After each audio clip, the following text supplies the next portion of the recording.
Mutiara Iman. Assalamualaikum warahmatullahi wabarakatuh. Selamat datang di channel Mutiara Iman yang mengulas seputar sejarah dan fakta-fakta Islam. Bangsa Yahudi adalah bangsa yang biasa juga disebut Bani Israel. Julukan Bani Israel ini disebatkan pada Nabi Yakub alaihissalam yang punya sebutan Israel, yang artinya kekasih Allah. Julukan tersebutlah yang membuat bangsa Yahudi merasa derajatnya lebih tinggi dibandingkan bangsa-bangsa lainnya. Kelakuan bangsa Yahudi yang sering meremehkan atau menghina bangsa lain bahkan sudah dicatatkan dalam kitab suci Al-Quran. Setidaknya ada 3 janji Allah Subhanahu wa Ta'ala kepada bangsa Yahudi. Lantas, apa janji Allah yang disebutkan Al-Quran kepada Yahudi? Simak penjelasannya berikut ini. Janji pertama Allah Subhanahu wa Ta'ala kepada Yahudi. Berbicara tentang bangsa Yahudi, membuat ingatan kita tertuju pada tingkah lakunya yang sering meremehkan bangsa lain. Kelakuan bangsa Yahudi ternyata bukan sekedar kebetulan, sebab Al-Quran telah menjelaskan tindak tanduk bangsa Yahudi. Allah Subhanahu wa Ta'ala berfirman, "Dan telah kami tetapkan terhadap Bani Israel dalam kitab itu, sesungguhnya kamu, Bani Israel, akan membuat kerusakan di muka bumi ini 2 kali, dan kamu pasti akan menyombongkan diri dengan kesombongan yang besar. Maka apabila datang saat hukuman kejahatan yang pertama, dari kejahatan itu kami mendatangkan kepadamu hamba-hamba kami yang mempunyai kekuatan besar. Lalu mereka mencari keluar masuk kampung ke seluruh negeri, dan itulah ketetapan yang pasti terlaksana." Quran Surat Al-Isra ayat 4-5. Ayat tersebut turun di Mekah jauh sebelum kaum muslimin mempunyai kekuatan di Madinah. Dalam catatan sejarah, bangsa Yahudi telah berkali-kali mengalami kehancuran sebelum datangnya Islam. Keberadaan bangsa Yahudi pernah hampir punah oleh kekuatan Babilonia dan Roma. Hal ini terjadi sebelum Islam datang. Bangsa Yahudi melakukan kerusakan yang pertama setelah ayat tersebut turun. Kemudian disusul dengan penghancuran yang menimpa mereka tanpa menunggu waktu yang lama. Kehancuran oleh bangsa Yahudi yang pertama kali merupakan perjuangan hamba-hamba Allah Subhanahu wa Ta'ala. Hal ini sebagaimana yang dijelaskan dalam Al-Quran. Dialah yang mengeluarkan orang-orang kafir di antara ahli kitab dari kampung-kampung mereka pada saat pengusiran kali yang pertama. Kamu tidak menyangka bahwa mereka akan keluar, dan mereka pun yakin bahwa benteng-benteng mereka akan dapat mempertahankan mereka dari siksaan Allah. Maka Allah mendatangkan kepada mereka hukuman dari arah yang tidak mereka sangka-sangka, dan Allah mencampakkan ketakutan ke dalam hati mereka. Mereka memusnahkan rumah-rumah mereka dengan tangan mereka sendiri dan tangan orang-orang yang beriman. Maka ambillah kejadian itu untuk menjadi pelajaran, hai orang-orang yang mempunyai pandangan. Quran Surat Al-Hasyr ayat 2.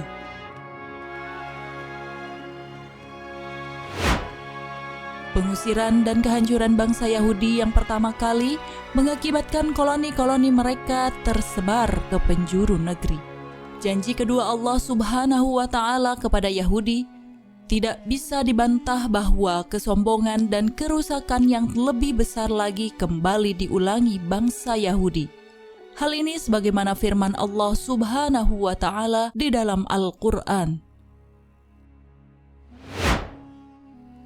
Kemudian kami berikan giliran kepadamu untuk mengalahkan mereka kembali, dan kami membantumu dengan harta kekayaan dan anak-anak keturunan, dan kami jadikan kamu kelompok yang lebih besar. Quran Surat Al-Isra ayat 6. Ayat tersebut mengisyaratkan bahwa Allah Subhanahu wa Ta'ala memberikan kesempatan kepada Yahudi untuk mengalahkan orang-orang yang pertama mengusirnya, yaitu orang-orang yang pernah mengusir dan mengejar Yahudi keluar masuk negeri. Bangsa Yahudi berhasil membalas sakit hatinya dengan menduduki kembali negeri-negeri Syam dan Palestina. Yahudi juga mengalahkan pengaruh kaum muslimin di wilayah tersebut. Maha benar Allah Subhanahu wa Ta'ala yang menunjukkan janji kedua kepada Yahudi setelah kehancuran yang pertama kalinya. Hal ini terbukti dengan melimpahnya ekonomi maupun politik terhadap bangsa Yahudi Israel. Imigran Yahudi mengalir deras dari segala penjuru negeri ke bumi Palestina tanpa bisa dicegah kaum muslimin. Hingga saat ini sejarah mencatatkan lembaran hitam kaum muslimin akibat ulah bangsa Yahudi. Janji ketiga Allah Subhanahu wa Ta'ala dan kehancuran bangsa Yahudi. Derita masyarakat Palestina akan penjajahan Israel membuat sedih umat Islam di seluruh penjuru negeri. Kekejian yang dilakukan Israel sesungguhnya hanya akan mempercepat datangnya siksaan dan hukuman Allah Subhanahu wa Ta'ala. Hal ini sebagaimana yang dijanjikan Allah Subhanahu wa Ta'ala yang dijelaskan dalam Al-Quran. Jika kamu berbuat baik, berarti kamu berbuat baik bagi dirimu sendiri. Dan jika kamu berbuat jahat, maka kejahatan itu bagi dirimu sendiri. Dan apabila datang saat hukuman bagi kejahatan yang kedua, kami datangkan orang-orang lain untuk menyuramkan muka-muka kamu dan mereka masuk ke dalam masjid, sebagaimana musuh-musuhmu memasukinya pada kali pertama dan untuk membinasakan sehabis-habisnya apa saja yang mereka kuasai. Quran Surat Al-Isra ayat 7. Dari ayat tersebut, Allah Subhanahu wa Ta'ala telah memastikan akan lenyapnya bangsa Yahudi dari muka bumi. Maha suci Allah Subhanahu wa Ta'ala yang telah memberitahu kepada kaum muslimin akan memasuki kembali Masjidil Aqsa. Hal ini sebagaimana di masa pemerintahan Umar bin Khattab yang menaklukkan bumi Palestina. Dalam kitab Taurat, Allah Subhanahu wa Ta'ala telah memutuskan bahwa Bani Israel akan memasuki bumi yang diberkati, yaitu Palestina.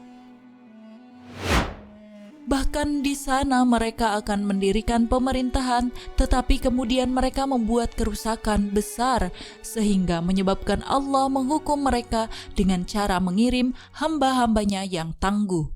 Setelah kerajaan mereka binasa, mereka diusir dan dicerai beraikan.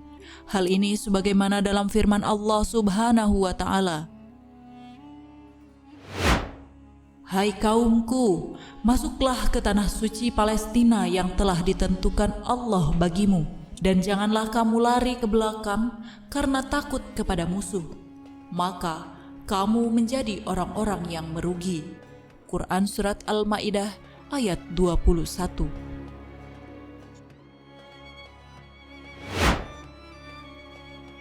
Sahabat mutiara iman yang berbahagia, kita ketahui bahwa kaum muslimin saat ini memiliki jumlah yang amat besar. Akan tetapi, bagai buih di lautan yang mudah terombang-ambing oleh merahnya gelombang, sementara itu kualitaslah yang menjadi faktor penting dalam sebuah perjuangan. Allah Subhanahu wa Ta'ala berfirman, berapa banyak terjadi golongan yang sedikit dapat mengalahkan golongan yang banyak dengan izin Allah, dan Allah beserta orang-orang yang sabar. Quran Surat Al-Baqarah ayat 249. Wallahu a'lam. Demikian penjelasan singkat mengenai janji Allah kepada bangsa Yahudi yang dapat kami berikan. Semoga bermanfaat. Mutiara Iman.